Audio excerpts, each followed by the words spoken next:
arrested and adjudicated delinquent for another thing, anything. And the rate is about half for kids going through restorative process than the same kids committing the same crimes going through the juvenile justice system. So we're at a half recidivism rate for the last 5 years or so of the process going in Alameda County.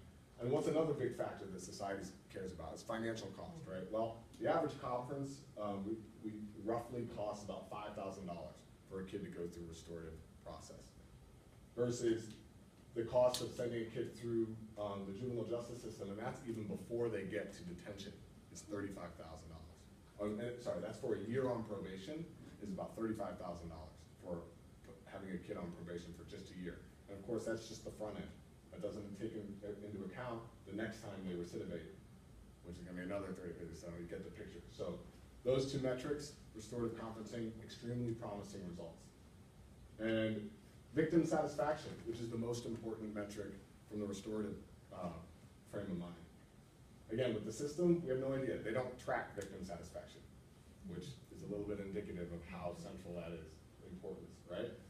We do. We send out a survey to the victims and ask them after every conference, were you satisfied with this conference, with the result, and would you go through this again if something else ever happened to you?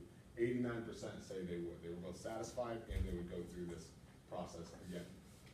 So again, pretty promising data that we're getting for restorative conferencing.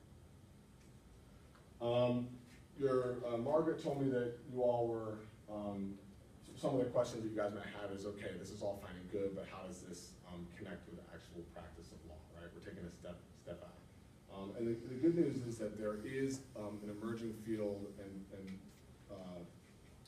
sort of movement of what's called restorative lawyering or restorative-minded lawyering.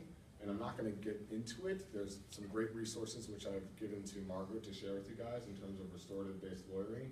But again, it uses the same principles of being needs-based, collaborative, non-adversarial where possible, and an emphasis on responsibility and accountability in the process. And Brenda Wow, who's a collaborator of mine, I'm going to send you through your professor her webinar on this. She's a really well-known restorative-minded lawyer in the DC, West Virginia area. So she's got some great stuff. So is this her webinar to sort of an introductory? Yeah, it's like an introductory to restorative lawyer. And she's just done amazing stuff. She's also a mediator, and she's also like worked with Howard Zehr, who wrote that book. She's like the best example because she's really incorporated restorative justice more than really anyone I've ever seen into her actual practice of law. She's kind of like a multi-threat lawyer. Okay, so we're going to end with a quote here from Father Gandhi, which is that there's a higher court than the courts of justice, and that is the court of conscience. It supersedes all other courts. So thank you for listening, and if there are any questions, I'd love to answer them if I can. I have a procedural question. Sure. So how do y'all, I guess, what's your relationship with the DA's office then? Like I know you said that it's pre-charges.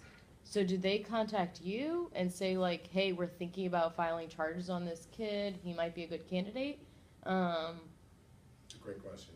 The answer is that it kind of varies from jurisdiction to jurisdiction, but generally, the category of crimes will be selected ahead of time that are eligible for restorative justice.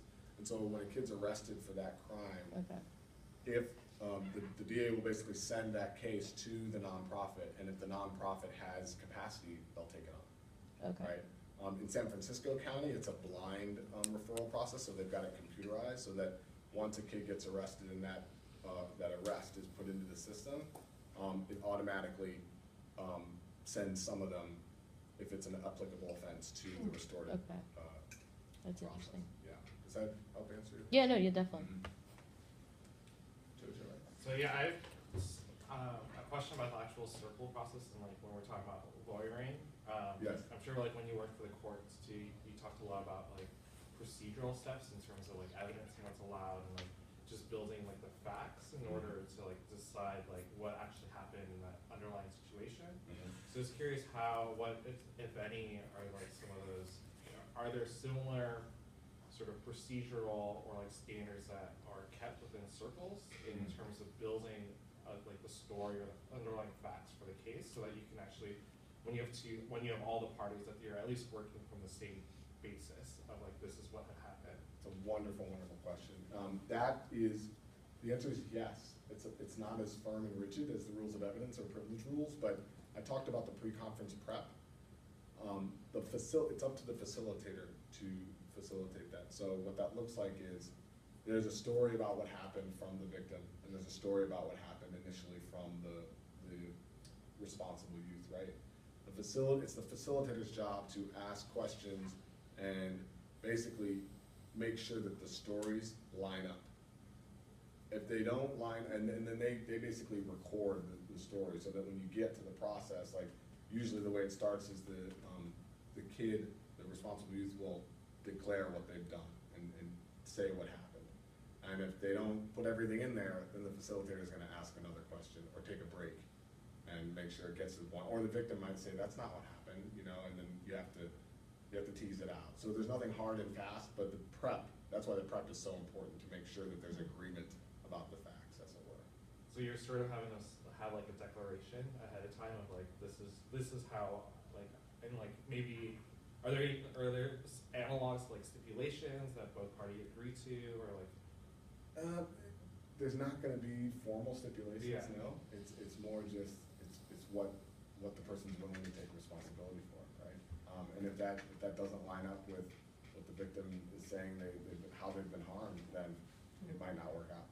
Okay. But there's no sort of procedural, formal So like, fact finding, as it were. yeah, like disputed facts are just sort of, you just have to talk it out until you get to a point. More or less, yeah. And then again, I keep coming back, getting agreement about fundamentally what happened is really important.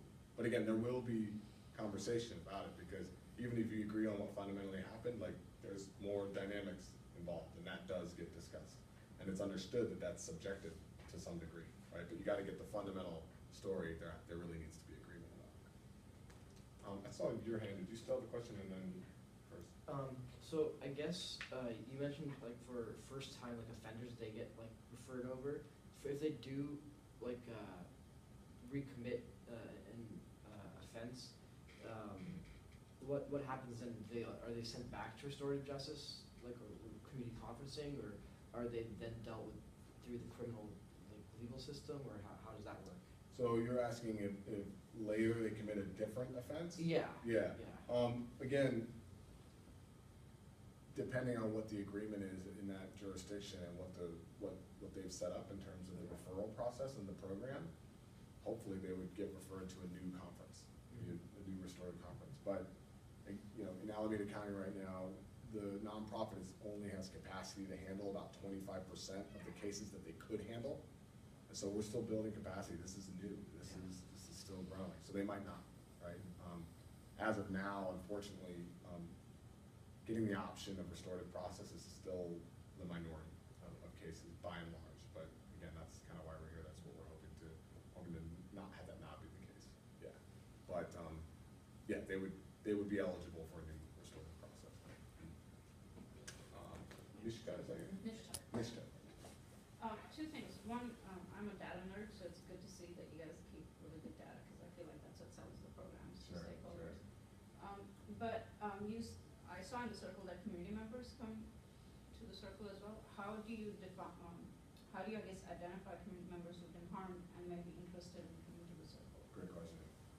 The most common way is to ask the victims and the person harmed, is there anyone else you'd like to invite? And to give them a sense of who it makes sense to invite.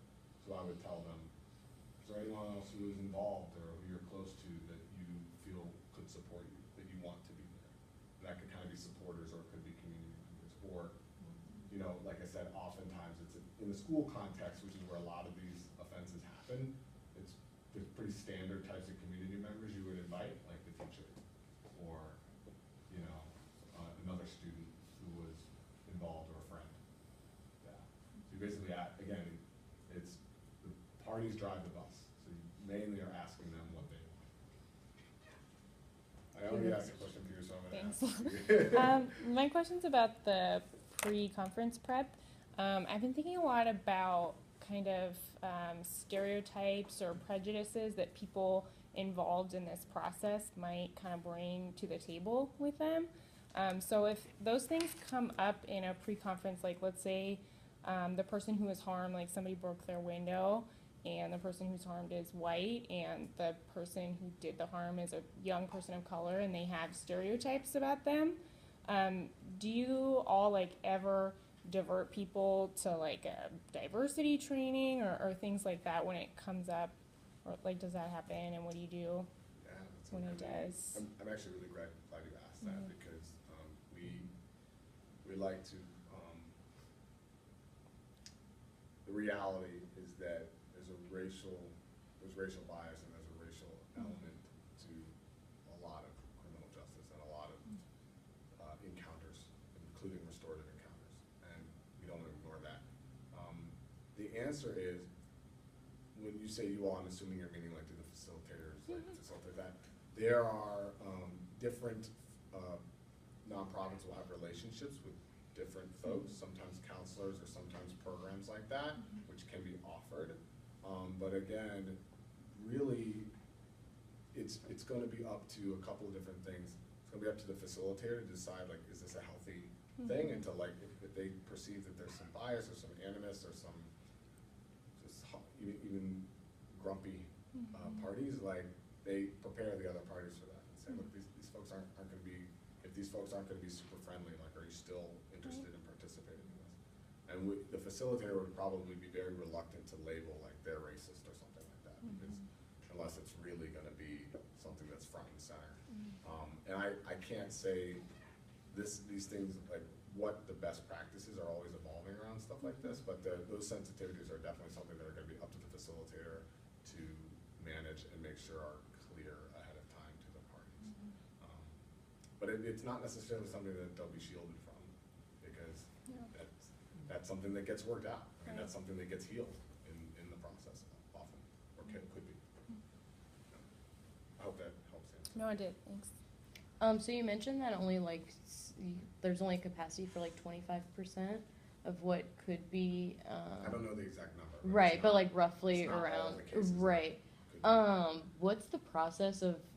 And then I know you also mentioned like the agreements for each jurisdiction, and you also mentioned traveling. So like, I mean, I'm just wondering, what's the process of building relationships with within the current criminal legal system to build systems of restorative justice that work, but also work in a way that's gonna do the most good.